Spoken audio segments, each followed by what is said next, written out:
Efésios 4, já nós vamos ler a partir do verso 25. Hoje eu termino a série Sabedoria no Falar, e nós estamos conversando, uma série de 3 sermões, sobre o desafio que é usar a língua que Deus nos deu. E nós já conversamos aqui nas semanas anteriores sobre como a nossa vida, a dinâmica da nossa vida é marcada predominantemente pelo uso da fala. Quase absolutamente nada é feito sem a fala. Seja nas interações de relacionamento, seja em casa, seja no trabalho, nós somos seres dotados de Deus do dom da fala e usamos a fala. Mas vimos que as palavras precisam ser usadas responsavelmente, porque a morte e a vida estão no poder da língua. Isto é, as palavras podem construir ou destruir. As palavras, como o Walter cantou aqui, podem abençoar ou podem amaldiçoar. Então, a nossa boca, o nosso falar não é neutro. Ele é fruto de uma escolha, a morte e vida, de maneira muito séria. O que nós falamos estão aí no poder da língua. O texto de Mateus 12 diz que por nossas palavras ou por tuas palavras serás absolvido e pelas tuas palavras serás condenado. Em outras palavras, nós vamos prestar conta a Deus de tudo que falamos. E via de regra, eu não vejo ninguém arrependido de algo que não tenha dito. De cada um que se arrepende de algo que não tenha dito, tem 99 lamentando o que não devia ter dito. Não é verdade? Nós não somos comedidos com as palavras. Essa é uma área dificílima. Ninguém é mestre no uso da palavra. Aliás, Tiago 3, um dos textos que estudamos, diz que todos nós tropeçamos em muitas coisas. Se alguém não tropeça no falar, esse homem é perfeito e capaz de refrear também seu corpo inteiro. Perfeito significa maduro. Se você não falha no falar, você é maduro, pode começar a dar aula. Pode começar a ensinar outro, porque é uma área que nós tropeçamos, falhamos e tropeçamos em muitas áreas, e esta é uma área que em maior ou menor grau atinge a todos nós. E principalmente no mundo marcado pela comunicação instantânea, pelas mídias sociais, nós nunca fomos chamados a falar tanto. Porque o mundo exige de nós respostas, lá nas redes sociais, lá no WhatsApp. Antigamente é o seguinte, no tempo que nem telefone tinha, vinha a carta. Aí vinha a carta, você tinha tempo em pensar no que você ia responder. E era bom, né? Quem sabe de volta a escrever carta? Eu lembro que a gente escrevia carta, jogava fora, escrevia de novo, jogava fora, entendeu? Mas hoje não, hoje falou, você já respondeu, já falou, postou e tudo mais, já reagiu. É assim, e mesmo no trabalho, a dinâmica do trabalho de relacionamento. Nós vivemos cercados de pessoas. Hoje, raramente alguém trabalha sozinho, trabalha em equipes. Então vivemos num mundo em que já era desafiador no tempo de Jesus, no tempo de Paulo, no tempo de Tiago, o uso da língua. No século 21 é mais ainda. Por isso, na primeira mensagem falamos sobre eu e minha boca grande. Tá? E eu disse a você, não é você e a boca grande da sua mulher, da sua sogra, do seu sogro, do seu filho, nem que ela tenha, tudo bem. Não, é a sua, é a minha. Nós, em algum momento, falamos demais. Então, eu e minha boca grande. E você recebeu um cartãozinho. Aprendemos em Tiago 1,19. Nunca se esqueçam de que cada um deve estar pronto para ouvir, mas demorar para falar e demorar para ficar irado. E você recebeu esse cartão. Temos uma nova edição, se você quer levar para casa. Eu disse que a primeira edição de 500 foi tudo. Que igreja de gente faladora. Levaram assim, tem gente que levou vários, colocou na carteira, colocou na casa, dentro do carro. Espero que esteja adiantando. Entendeu? Mando fazer mais. Mas você tem aí, pode levar, porque é para guardar mesmo. Porque eu preciso, você precisa, e aprendemos sobre o ser rápido significa o seguinte: você estar cultivando um ouvido atento, rápido para ouvir, disposto. Cultivo do ouvido atento, como diz Stephen Covey, primeiro compreender, depois ser compreendido. Lento para falar, é lento mesmo, ou seja, se refere a alguém que demora para compreender. Então, está dizendo assim, ao falar, pensa primeiro antes de falar, vê se você entendeu, pergunta primeiro, não sai falando. Queridos, eu, como pastor, lido com pessoas o tempo todo. E lido com as questões, às vezes tem que resolver questões de casais ou de irmãos e tudo mais. E eu tenho hora que tem que resolver uma questão, e eu falo assim para Deus, eu oro a Deus, e eu já aprendi que eu não posso confiar na minha sabedoria, eu falo assim, Deus, corporativamente, eu sei como resolver isso. Eu aprendi isso nas minhas aulas de gestão empresarial, gestão de pessoas. Eu sei como resolver. Mas isso aí é sabedoria humana. Como é que eu devo fazer no ambiente de igreja? E eu tenho aprendido que fazer uma pergunta é a melhor coisa. Pergunta primeiro, ao invés de julgar, de imaginar. Às vezes você vai resolver uma questão e você, por exemplo, vou dizer até hoje, alguém postou alguma coisa na rede social e você se sentiu ofendido, antes de reagir, dá uma ligadinha para a pessoa, ou manda lá no inbox um pouquinho, pergunta, tenta interagir, não pressupõe, não tenta interpretar tudo e dizer que já sabe, já compreendeu, tenta entender a situação. Mas então é essa a grande questão, o perguntar, o procurar compreender, demorar, por quê? Espera uma semana. Vou dizer assim, sabe por que vale a pena esperar uma semana? Se esqueceu, não vai responder. Uma semana é a solução. Espera uma semana. Por que tem que responder tudo, reagir a tudo, falar tudo, comentar tudo? Não, gente, deixa uma semana. Porque depois a gente fica tentando corrigir. E muitas vezes, hoje, queridos, quando não há o cara a cara, face a face, ficou mais difícil, porque às vezes antigamente era o face a face, resolvia. Hoje você diz, entendeu? Você escreve, será que é assim? Aí é assim mesmo. Até e-mail, que você entra em detalhes, já é difícil, quanto mais nessas comunicações instantâneas. Quem responde por tweet está perdido, você sabe disso.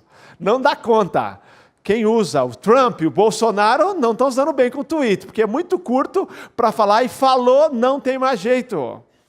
Então é isso, queridos. O rápido para ouvir é: cultive um ouvido atento, vale a pena compreender. Lento para falar, procure compreender, perguntar, ver se precisa de resposta, não precisa de resposta, se é melhor ficar quieto, é por aí. Então você tem esse cartão, você pode levar para casa, porque é um aprendizado para a nossa vida e vale para todo o relacionamento. Vale para a sua vida em casa, vale para a sua vida nos relacionamentos com amigos, vale na sua vida corporativa, vale lá no trabalho, vale para todas as áreas da sua vida, vale para a igreja, vale na sua liderança, vale para todas as áreas esses princípios que são universais, sabedoria bíblica. No segundo sermão, eu falei sobre o poder das palavras e o texto clássico sobre o uso das palavras e o poder das palavras é Tiago 3, de 1 a 12. E nós aprendemos o seguinte, que a língua é um pequeno membro do corpo, mas se gaba de grandes coisas. E é assim mesmo. E eu disse a vocês que a língua é o único músculo que não se cansa. Os livros de anatomia dizem isso. Se você não sabia, já viu isso na prática. Não cansa. Não cansa. E se gaba de grandes coisas boas e coisas ruins. Tá? Vimos aqui as figuras do freio, do leme, do fogo, do veneno, da fonte e da árvore. 2 pares, ou 3 pares, que Tiago nos fala. Ele fala, por exemplo, que ao falar do freio, ou do cabresto e do leme, ele fala que são pequenos objetos que dão rumo ou ao animal ou ao navio. Então ele está falando aqui sobre o poder de influência. Como um leme leva o navio para onde deseja, as suas palavras podem também definir o destino de alguém, com palavras boas ou palavras ruins. Vimos também o fogo e o veneno, o poder que uma faísca tem de causar um incêndio, de uma gota de veneno causar um grande mal, o poder de destruir. Mas vimos também a fonte de água e a árvore, que são figuras que falam do poder que a língua tem de abençoar. E hoje, queridos, eu quero exatamente falar desta indomável. Ela é indomável, diz Tiago capítulo 3. No sentido de que ninguém diz assim, controlei completamente. O nosso desafio, sabe qual é? Dar direção. Em outras palavras, falar todos falamos. Todos falamos. Então, ela é indomável. Você não vai conseguir ficar mudo a vida toda, ou não falar. Que tal nós usarmos essa indomável, ou seja, de maneira construtiva, canalizarmos, dirigirmos a língua? Porque ele diz, nenhum homem pode domar a língua, é um mal que não se pode conter. Ele está dizendo que eu preciso canalizar o que eu falo. E hoje, então, eu quero falar sobre palavras que edificam.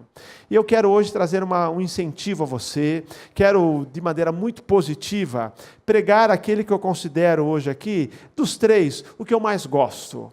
Porque foram exortações que você teve no primeiro sermão, no segundo sermão, e esse texto, de maneira plena, vai nos dizer, fechar essa série, dizendo como usar a sua língua de maneira abençoadora.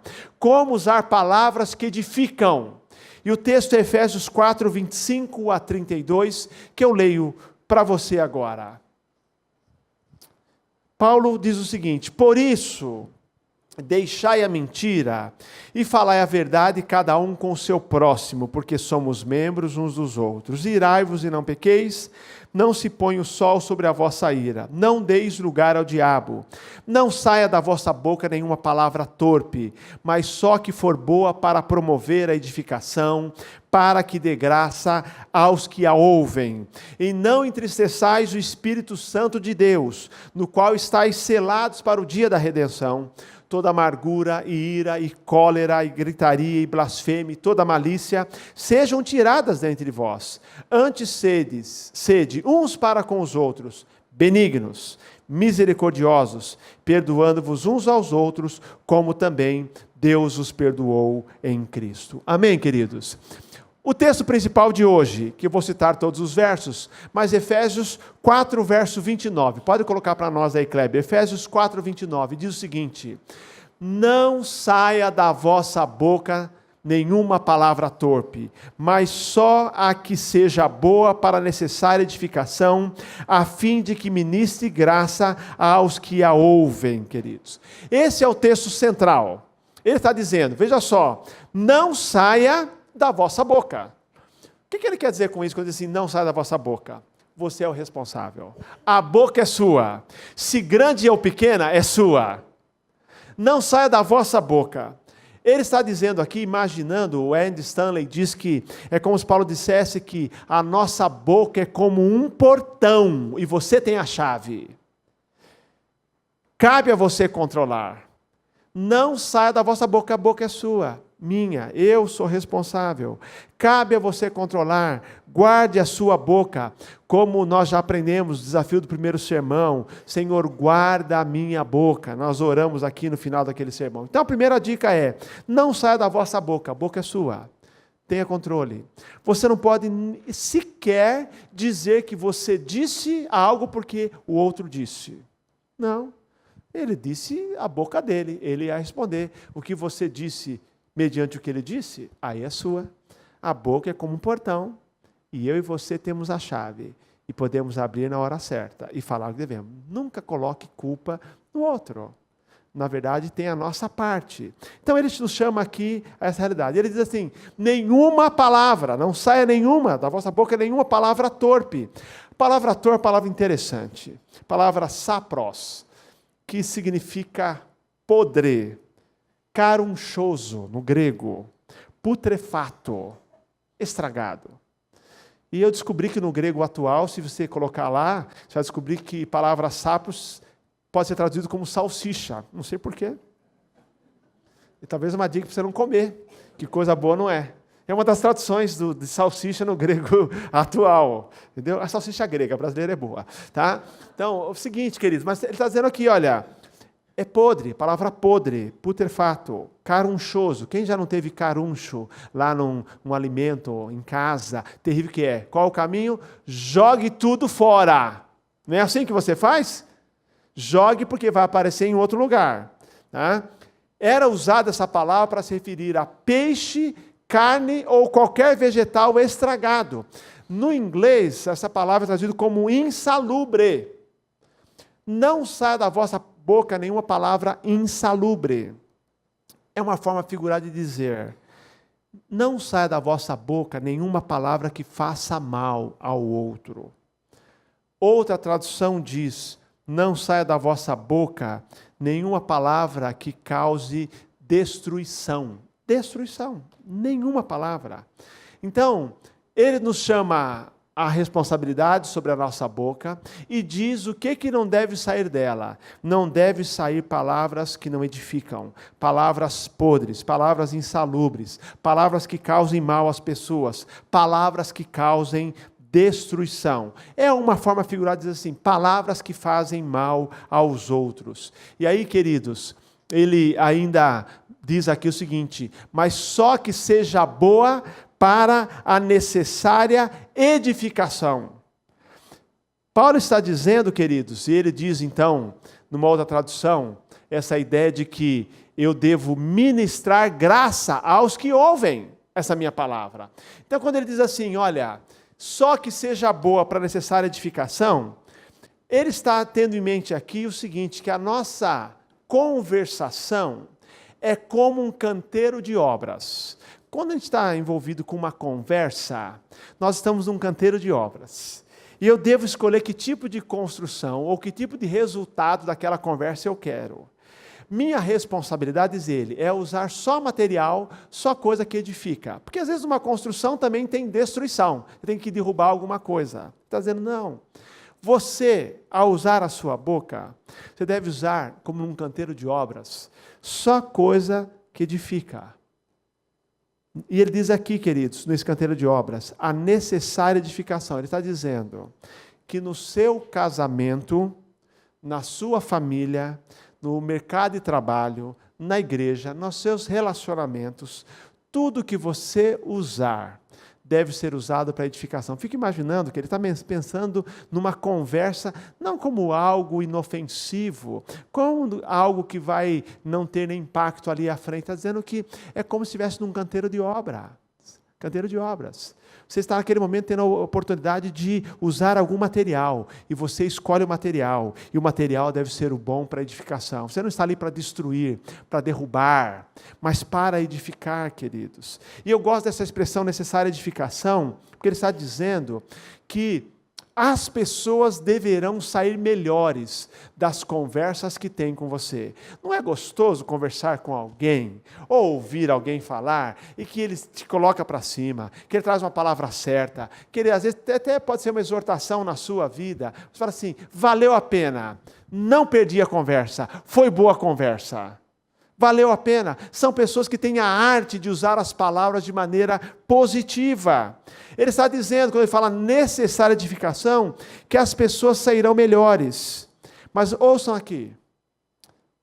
Ele está dizendo da necessária edificação.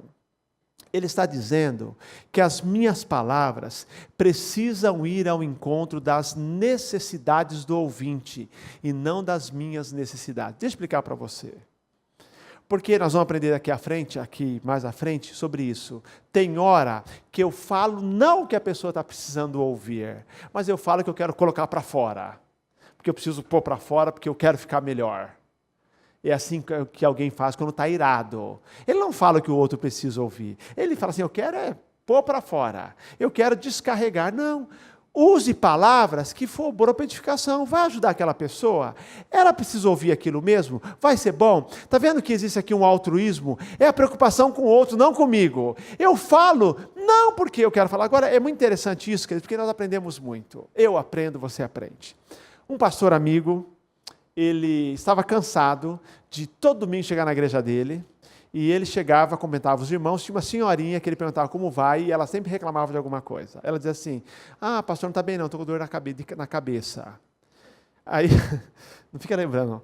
Aí, no outro domingo ele chegava lá, ele falava boa noite, ou bom dia para a irmã, tudo bem? E a irmã falava assim, pastor, eu estou com uma dor na perna, uma dor aqui do lado. Então, não havia um dia em que essa irmã não falava de algo que estava doendo. E esse pastor, um jovem pastor à época, ele disse assim, eu preciso dar uma exortada nessa irmã. E ele marcou uma visita para essa irmã.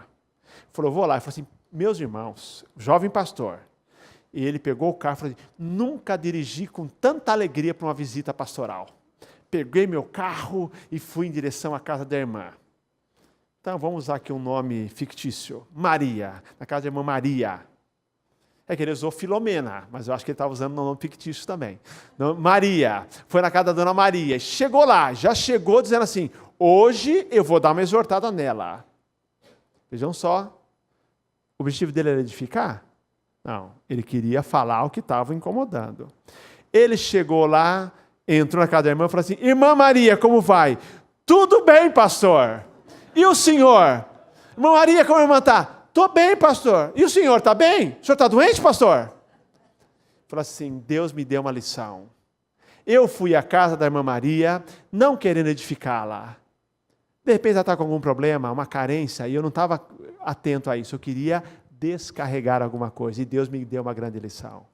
E eu aprendi. E ele depois disse que aprendeu mais umas 2, 3 vezes, coisas desse tipo, que Deus trabalhou na vida dele. A segunda vez que ele aprendeu, que ele, um domingo de manhã, muito tempo atrás, ele precisava dar uma aula na escola bíblica, pediu para o zelador colocar um quadro, esse quadro negro, que ninguém sabe o que é mais, hoje só tela de iPad. Colocou um quadro negro lá, porque ele precisava escrever, dar uma aula. E ele falou para o zelador, mandou o zelador tirar o quadro, porque depois ia ter culto à noite. O zelador não tirou o quadro. Chegou à noite e falou que ele pregou, o pastor pregou, com raiva do zelador. Porque o zelador não tirou o quadro. No final do curso, chamou o zelador e falou assim, irmão fulano de tal, eu não mandei você tirar o quadro? Falou assim, mandou, pastor. E por que você não tirou? Porque o senhor não manda em mim. Quem manda é Jesus. O senhor tem que pedir. E falou assim, na hora, foi Deus ensinando ele. O irmão não falou de forma dura com ele, mas falou, pastor, não é assim que funciona.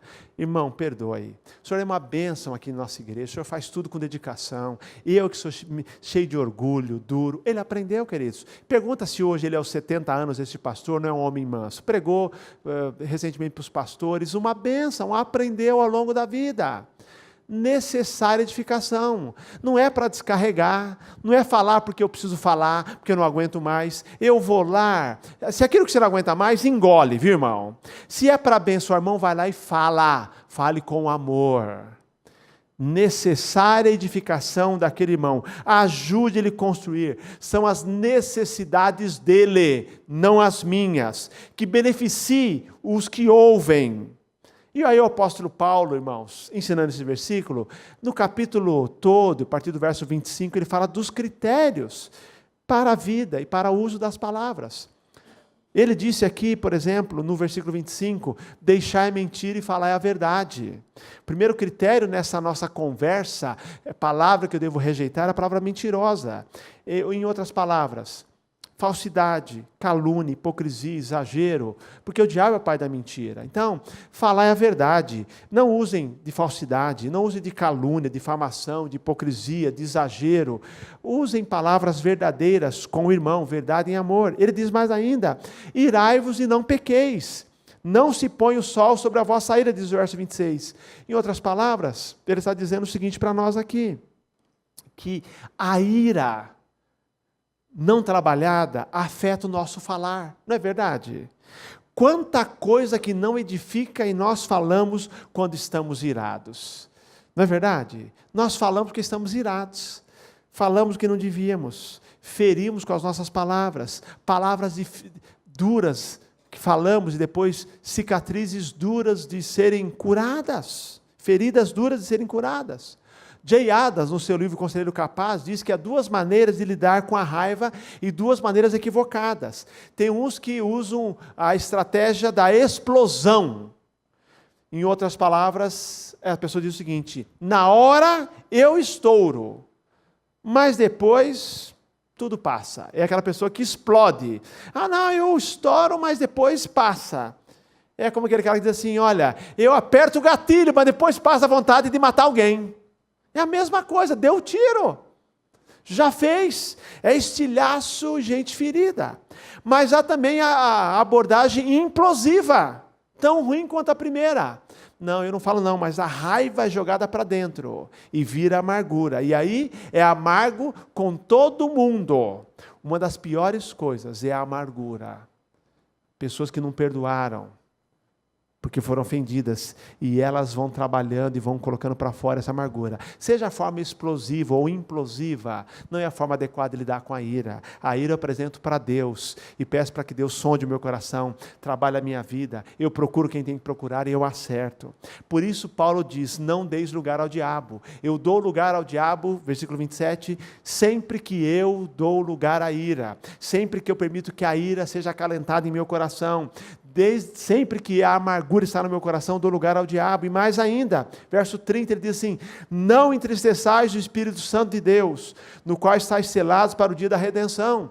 Eu também entristeço o Espírito de Deus, eu dou lugar ao diabo e entristeço o Espírito, porque não vem de Deus ira injusta, amargura, e mais ainda, ele diz aqui, cólera, gritaria, blasfêmia e malícia. Nós damos lugar ao diabo, porque o diabo gosta de ficar espreitando quem não lidou bem com a sua ira, quem está zangado, como ele fez com Caim. Ele espreitou Caim, que tinha uma raiva contra o irmão, até que Caim pecou e matou o seu irmão Abel. Ele espreita Satanás. Não entristeça o espírito com ira, com amargura. Temos que lembrar, a ira justa e injusta. E nós somos especialistas em ira injusta. Ira justa são poucas que tem. O que é ira justa? Ira justa foi a ira, por exemplo, de Moisés, quando desceu do monte e viu o povo idolatrando um bezerro de ouro. E ele ficou irado. Isso é ira justa. O que é ira justa? Quando Deus olhou para, no tempo de Noé, o povo longe dele em pecado, e Deus se arrependeu de ter criado o homem. Isso é ira justa. Entendeu? Nós temos ira justa, é Jesus chegar ao templo, à porta do templo, e ver os cambistas fazendo do culto motivo de negócio, vendendo tudo na porta do templo, explorando. Ira justa, derrubou a mesa dos cambistas. Ira justa. Ira justa é a ira de William Wilberforce, que ficava irritado e lutou no parlamento britânico contra a escravidão. Isso é ira justa, queridos. E tantas outras iras que nós temos hoje, iras justas. A nossa, via de regra, passa longe da ira justa. Nós somos especialistas em ira injusta. O que é ira injusta? É porque eu não gostei como ele falou, não gostei do jeito que ele agiu. E aí, é natural que nós reajamos com ira. A Bíblia não fala para não se irar, mas nós acalentamos a ira. Aquele primeiro movimento é natural do ser humano, da gente ficar com ou magoado, ou chateado, ou irado, mas eu tenho que lidar com isso.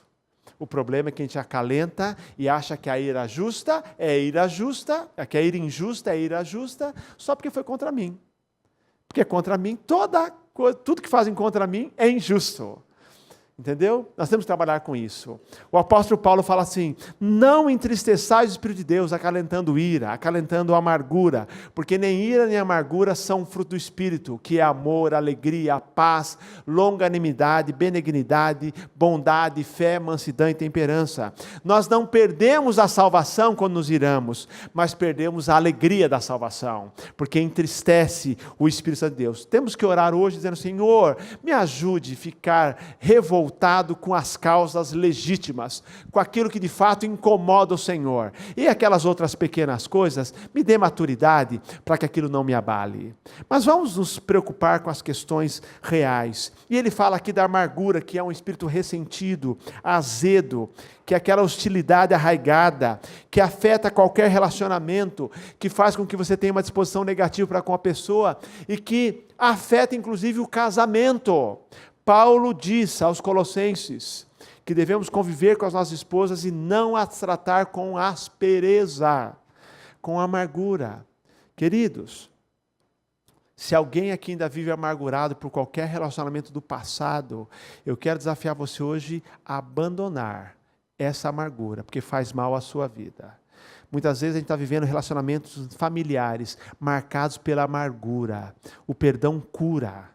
Se livre da amargura, é uma raiz que contamina todos, destrói a sua vida. Às vezes o outro nem está sofrendo, mas você está sofrendo porque guardou a amargura. Ele fala, se livre da amargura. A amargura não faz bem. Temos que usar palavras que edificam e esquecer a amargura, essa hostilidade, porque afeta todo o relacionamento. Há pessoas, por exemplo, que foram magoadas há décadas e vivem hoje ainda sobre a sombra dessa amargura que ficou, dessa mágoa que ficou, fazendo mal a eles, a ele ou a ela e com as pessoas que convivem com ela. Mas a Bíblia diz, tome cuidado, porque isso não vem do Espírito de Deus, isso dá lugar ao diabo.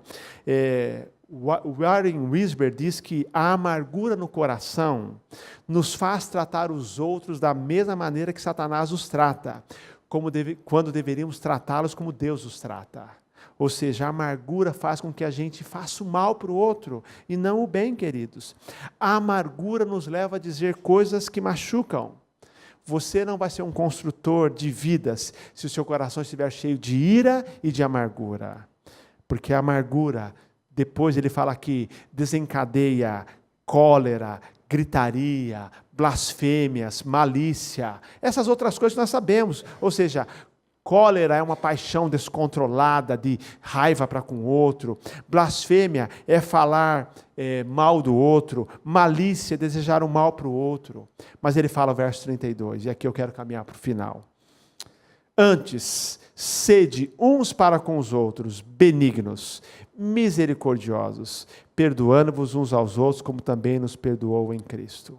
Paulo está dizendo, no vosso falar, seja bondoso, seja misericordioso, seja perdoador. Fale com as pessoas e trate as pessoas como Cristo fala com elas e trata essas pessoas. Diz que Sócrates, certa vez, um amigo o procurou e disse, eu tenho algo para lhe contar sobre um amigo que nós temos em comum. E aí Sócrates, o filósofo, disse, essa é uma história que não se garante que é de Sócrates, porque tentou se descobrir, a primeira vez que apareceu foi num livro em 1800, mas se atribui a Sócrates, dizendo então que ele falou assim, olha, você tem algo para me dizer sobre um amigo em comum, mas você já passou o que você tem para me dizer nas 3 peneiras? E ele disse assim, que 3 peneiras? Então vamos começar. Por acaso o que você vai me dizer é verdade? Passou pela peneira da verdade? E ele falou assim, olha, eu ouvi dizer, não tenho certeza. Ok, então tá bom, vamos fazer o segundo teste. Já passou pela peneira da utilidade? O que você vai me dizer é útil, vai ajudar, vai edificar? Ele falou assim, eu tenho dúvida. Tenho dúvida. Então tá bom, vamos mais uma chance. Tem a terceira peneira, a peneira da bondade. O que você tem para me dizer? Passou pela peneira da bondade, é algo bom sobre esse amigo? Ele falou assim, não, muito pelo contrário. Eu falei, então o que você tem para me dizer? Não é verdade, não é útil e não é bom? Eu não quero ouvir. Paulo nos ensinou aqui quais são as peneiras. O que temos a dizer? Será que ele é marcado pela bondade? Será que é marcado pela misericórdia? Será que é marcado pelo perdão? Será que o que eu vou falar é marcado pela verdade? Será que não é resultado de ira? Será que não é resultado de amargura? O que eu tenho a dizer são essas peneiras.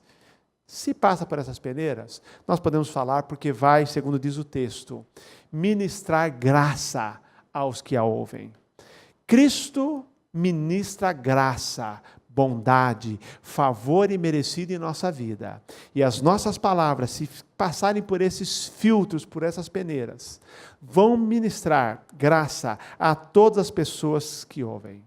O diabo, ele incentiva que a nossa fala seja uma fala que rebaixe, que desprestigie, que fira, que destrua o outro. O Espírito Santo sempre nos motiva e nos capacita a usar palavras que edificam. O texto, na linguagem de hoje, diz, não digam palavras que fazem mal aos outros, mas usem apenas palavras boas que ajudam os outros a crescer na fé e a conseguir o que necessitam, para que as coisas que vocês dizem façam bem aos que a ouvem. Palavras que não fazem mal, palavras boas, palavras que ajudam as pessoas a crescer, que recebam o que necessitam, palavras que façam bem. Para mim, este é um desafio grandioso. Mas eu quero desafiar você ao final dessa série, que permita que o Senhor possa transformar a maneira como eu e você falamos das pessoas. Palavras de edificação, palavras que ministram graça, palavras que abençoam. E aí nós precisamos estar atentos para o nosso coração, porque a boca fala do que o coração está cheio. Você viu? Onde que está a ira, a amargura, a falta de perdão, tudo lá no coração. Cuida do coração, porque se o coração for bem cuidado, o que sair de sua boca será o que vem de Deus, o que é bom. E eu queria que você durante a semana, refletisse sobre Efésios 4:29. O versículo é muito simples e memorizável. Não saia da vossa boca nenhuma palavra torpe, mas só a que seja boa para a necessária edificação, a fim de que ministre graça aos que a ouvem. Guarde esse versículo. E para terminar, um outro versículo para você levar para casa. Conselho de Paulo também. A vossa palavra seja sempre amável, temperada com sal, para saberes como deveis responder a cada um. Que Deus nos abençoe e que nós sejamos aquelas pessoas que todo mundo gosta de ouvir, gosta de estar, porque sabe que seja uma palavra mais forte ou menos forte, será uma palavra que constrói e não destrói, palavra que abençoa, palavra que transmite graça. Amém, queridos? Vamos ficar em pé. Quero convidar a equipe que vem à frente. Eu queria que nós orássemos. Queria que você baixasse sua cabeça. Porque eu quero dizer a você o seguinte, como já disse no início dessa mensagem, todos nós tropeçamos em muitas coisas, ninguém aqui é expert no falar, precisamos da graça de Deus. Mas hoje, ao final desse culto, a minha oração é a seguinte: Senhor, usa a minha boca para edificação, usa a minha boca para transmitir graça a quem ouve. Usa a minha boca para trazer a palavra da qual a pessoa está necessitada. Peça ao Senhor e que você já pratique ao longo da semana, trazer uma palavra sábia, amável lá em casa, lá no trabalho, com o seu funcionário ou com o seu patrão, lá com o seu vizinho, lá na universidade, lá no colégio, que você tenha uma palavra e que as pessoas tenho o prazer de estar com você, porque da sua boca só sai palavra que edifica. Vamos pedir ao Senhor essa graça, e Ele quer fazer. Ele, Jesus, tudo o que falou aqui, abençoou. E Ele quer que nós sejamos como Ele, usando a nossa boca para edificar. Tudo que é aprendido precisa ser praticado. Eu quero desafiar você essa semana. Use a tua boca para edificação. Que tal trazer uma palavra assim de bênção para o seu filho, se você tem filho, para a sua filha, para o seu esposo, para a sua esposa, para o seu amigo, para o seu pai, para a sua mãe. Palavras que edificam, palavras que colocam as pessoas para cima. Quantas pessoas precisam de uma palavra? Uma palavra. E faz diferença. O pastor Andy Stanley conta que ele e a sua esposa Sandra, amigos de um outro casal, e esse casal tinha uma filha que estava dando problemas. E o pai foi muito duro com ela, muito duro. E ele, mesmo sendo pastor, fez o papel de tio daquela menina. Um dia ligou para ela, trouxe uma palavra de incentivo. Ela acabara de passar na faculdade. Ele incentivou, uma palavra para cima. E aí ele ouviu o seguinte da filha: obrigado, tio, mas eu queria ouvir isso do meu pai. Depende de quem vem a palavra, é poderosa. Tem palavra que teu filho precisa ouvir de você, seu marido, sua esposa, seu pai, sua mãe, seu amigo, é de você. Eu posso dizer a mesma coisa, não terá o mesmo impacto. Use essa semana para abençoar. Vou explicar o seguinte: para de economizar nas palavras. A língua é indomável, então usa para o bem. Fale bastante, mas fale coisa boa. Fale coisa boa. Eu te amo, me perdoa, vamos começar de novo. Olha, fiquei com raiva, mas já esqueci. Fale, libere essas questões, tem um grande poder.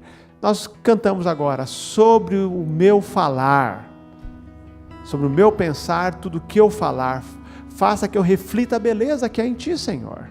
Queria orar por você, fale com o Senhor agora. Fale com o Senhor agora e peça para que Ele te use grandemente. Deus de amor, nós queremos consagrar a nossa vida e o nosso falar para a Tua glória. Nos leva a falar palavras abençoadoras para os nossos familiares, para os nossos funcionários, para os nossos chefes, na comunidade em quando vivemos, porque as palavras têm um poder, Senhor, poder extraordinário de levantar as pessoas. nos dá palavras de encorajamento. Que a nossa boca edifique e que reflita a beleza que há em Jesus. É a minha oração, em nome dele. Amém, Senhor.